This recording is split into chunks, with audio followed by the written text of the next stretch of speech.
Believe it or not, there are a couple reasons for why recording length limitations exist on DSLRs. And the first one is something that you would say to yourself, really? They really did that? And that first one is sort of a legal limitation, right?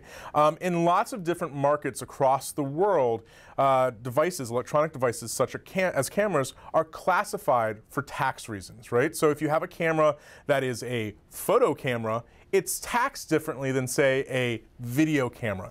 And in a lot of regions across the world, that demarcation line is how much video, or the length of video, that a camera can record. So in certain markets, manufacturers like Nikon and Canon and Sony and that kind of stuff have purposely handicapped and purposely limited the recording length for tax reasons, so they can make more money. Is basically what it comes down to. Well, and the thing that you have to realize is that finally enough people gave them feedback that they're starting to make this a choice. Yeah.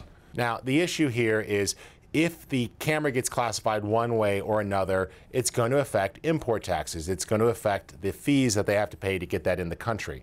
Now, this is a valid reason because the video features initially on a lot of these cameras were sort of a, oh, well, we could throw that in, or the Associated Press is asking us to add video record capacity so their news photographers out there could get short clips to put on the website.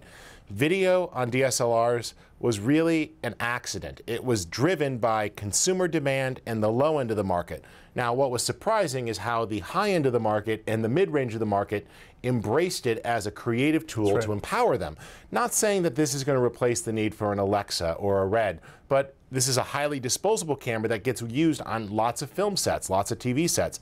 And for a lot of folks on budgets doing things like music videos or spots, this opens up new paths for creativity. So fortunately, manufacturers have responded. Yes, you actually may pay a little bit more for that camera. And keep in mind, we're not talking like 30 bucks. It's like, oh, it added $2 in taxes, so it adds $10 to the street price. Right. But they are making that an option that you can get longer record times.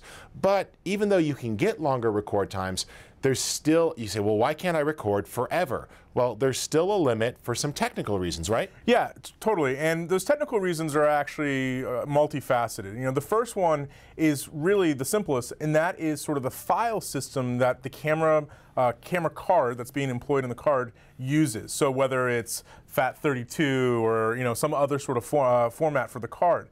Now, a lot of manufacturers for a long time used sort of the FAT32 file system. And what this did was it meant that you could only have a file that was 4 gigabytes in total size or duration, right? And because it was 4 gigabytes, depending on the camera that you were shooting, that might have only been 10, 12 minutes, maybe 13 minutes, something like that. And recently, a lot of the camera manufacturers have switched away from FAT32, or they're doing other things in the camera to sort of remove that 4 gigabyte limit. You're right, Rob. And to keep things simple, one of the things that's important to realize is that as you change different frame rates and frame sizes, that affects how much data. So you would think naturally, oh, I'm shooting 720p 24, I'll get a longer limit.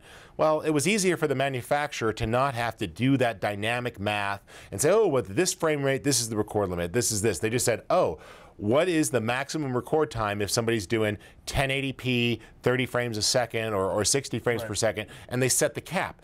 Well, and it also varies upon the subject matter. If it's a real simple locked off shot, like something like this, interview on a simple background, it's a lower data rate. Right. But they just simplified it, because the worst thing that would happen would be for you to hit that limit, and then you would have a corrupt clip and lose everything. Right, and that's a good point, Rich. And then another technical reason that this happened is because a lot of the camera manufacturers realized sort of the limitations of actually recording video. What I mean by that is that these camera bodies are nice and small, they're compact, they don't have huge heat sinks or fans and things of that nature. So early on, one of the reasons that these recording length limitations were put into place is because the cameras simply could not stand up to lengthy recording. The camera was too hot. I had a Canon 7D for a long time that every once in a while, recording continuously for a long time, you know, even if I stopped and started, I'd get this sort of heat warning, right? That it was getting too hot and I should stop recording and turn the camera off and let it sit. And I've actually even read stories online of people doing things like wrapping ice packs around their camera and that kind of stuff. So another technical reason besides sort of the file formatting on the card itself was that the manufacturers wanted to try to give the user the best experience, and that best experience often meant limiting that recording length time so the camera didn't do things like overheat. So the good news is that as you upgrade firmware or as you look at newer cameras, the record times in general have been pushed out. Absolutely. Nikon started doing this, Canon started doing this. It's not uncommon to find record lengths easily in the 20-minute mark. Yep. Although I would say, for the same reasons we talked about earlier, don't record for 20 minutes if you don't have to. It's just hard on the camera. You increase the chances of a corrupted clip, and you make it that much harder when you get into post. So I think some very good, straightforward things here. Understand the limits of your camera. This might mean taking out the manual. I highly recommend that you do actually try some test shooting where you run the camera all the way up to that limit and see what happens. Does it stop? Does it shut down? Does it corrupt the clip? Yeah, and I mean, the other thing I just want to point out again, and I know this might not be a popular thing to say on a DSLR show, but just keep in mind, when you do need those really lengthy record times, you might consider a different recording device that's not a DSLR. Or you could attach an external recorder to some of the newer DSLRs, because, for example, some of my newer Nikons, I could take a clean HDMI out, and I can go to an external record device.